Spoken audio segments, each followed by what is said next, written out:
Hey Imrana, and thanks for joining. This will be about 6 to 8 minutes long, and I'll be talking about how do you craft attention or craft for attention.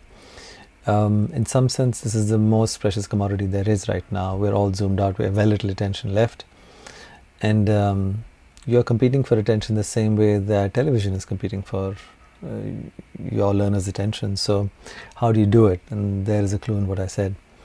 Couple of other things that might be useful include a map of attention, so you can kind of see how attention stacks up and what keeps it, what destroys it, and also this idea of a canvas where you can put all your stuff together and eventually start structuring your course so that it actually works. So thanks for joining, and let's get started. So one of the first things we did was put out a white paper internally on what we think learning will look like in the future in these times, and Forbes carried a version of that. And from that is a section called Crafting Attention, not curriculum, that's useful. And specifically, it's this idea that we can learn how to teach in a new way by watching how television, specifically episodic television, crafts our attention. You binge watch for a reason. And the idea is this, that there are hooks in the material, and so there needs to be hooks in our material as well. It needs to create a gap in the learner's mind saying, wow, what happened there? How did that happen? So they lean in and want to find the answer. So your job, in some sense, goes from teaching to provoking them. And you will hear me talk about provocations again. Now, we know it feels kind of crazy to start from the beginning about your material. So we've created a guide that will make it easier. There's more structure coming, but this is really filled with practical advice of how stuff works and what's really worked in the past, including stuff from television and our own experience. But for now, let's look at the map of attention and the elements. The heart of crafting or grabbing attention is having provocation. Now, a provocation could be many things, but in our case, it's typically an open ended question. But it can also be a video or a poster or an image or even an object that makes people wonder, like, really? Is that even possible? And it's kind of the reasons to start learning what you're doing. So, in some sense, you start the process not by teaching, but by provoking your learners. And so, around a good core of provocations, you can think of them as a collection of headlines, is your performance and production. And by that, we mean you will have only limited amount of real time with your learners because they're typically all across the world. So, a performance is truly a performance. It's very scripted, it's 60 minutes long, and every minute counts.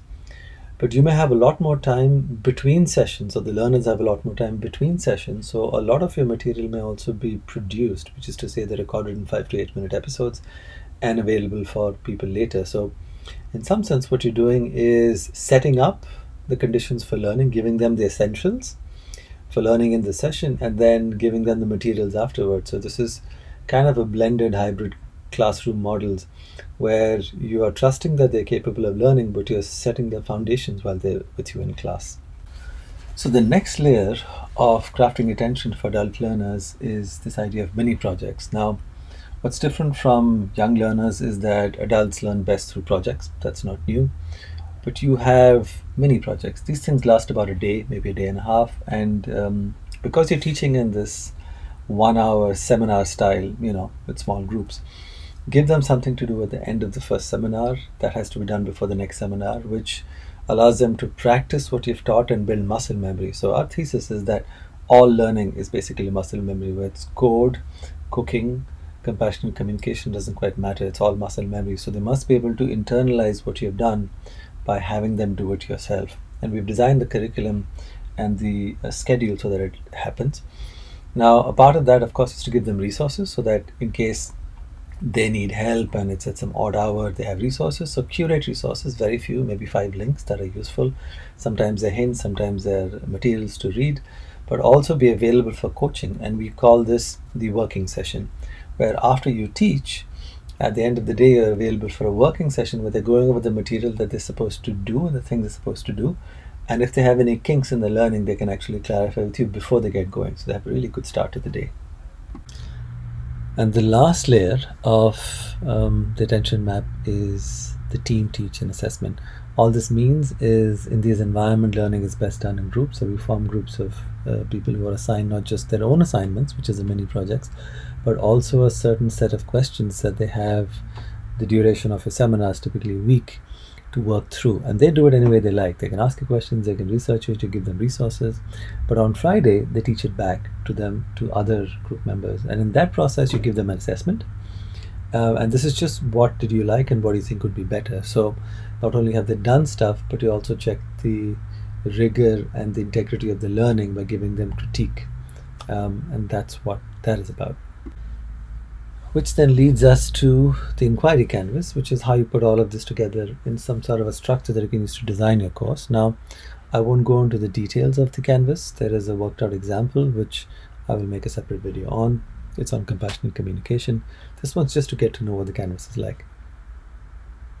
So to the left, extreme left, we'll go from left to right, is the essential question, which is what's the central tension in what you're teaching, right? For example, in compassionate communication, it's could you have a relationship even though there is conflict? That's the central question. That leads to provocation, which is kind of the brown section, which I've already discussed. The thing worth noting here is that you've got several provocations, so just one is not enough for a 60-minute session. The blue section in the middle is basically where most of your work is, which is you think about typically the concepts you want to teach, but in addition, you might think about the skills and more importantly, the context within which this thing is going to be shown. So should you show a video, maybe a poster, a story, somebody narrates an incident? How do you contextualize these things for them so it's useful? And then finally that of a hook, which is can you present all of this in a way that's interesting, that kind of keeps them engaged? Once you do, it's easier from there. You think about the educator action and the learner activity, which is what you want to do, what do they want to do, and then did you kind of achieve the outcome? And so this is almost 90% of your work, and give it a couple of weeks. And the mini project is straightforward. Each seminar has a mini project. You give a couple of rubrics and resources around that. And finally, if it's a really long session, more than 2 sessions, essentially, you create learning segments. Each of this is about 5 to 8 minutes. So these are small learning episodes, and we can even throw in a quiz if you need. And at the end of this, like I mentioned, is the idea of a team teach, where they do it, you listen. And your job is then to kind of pull back, give up control, and see if it worked. So that's how you craft attention. Thanks for listening. And in the next one, I'll give you a couple of quick examples of what does provocation look like. It's going to be much shorter, I promise.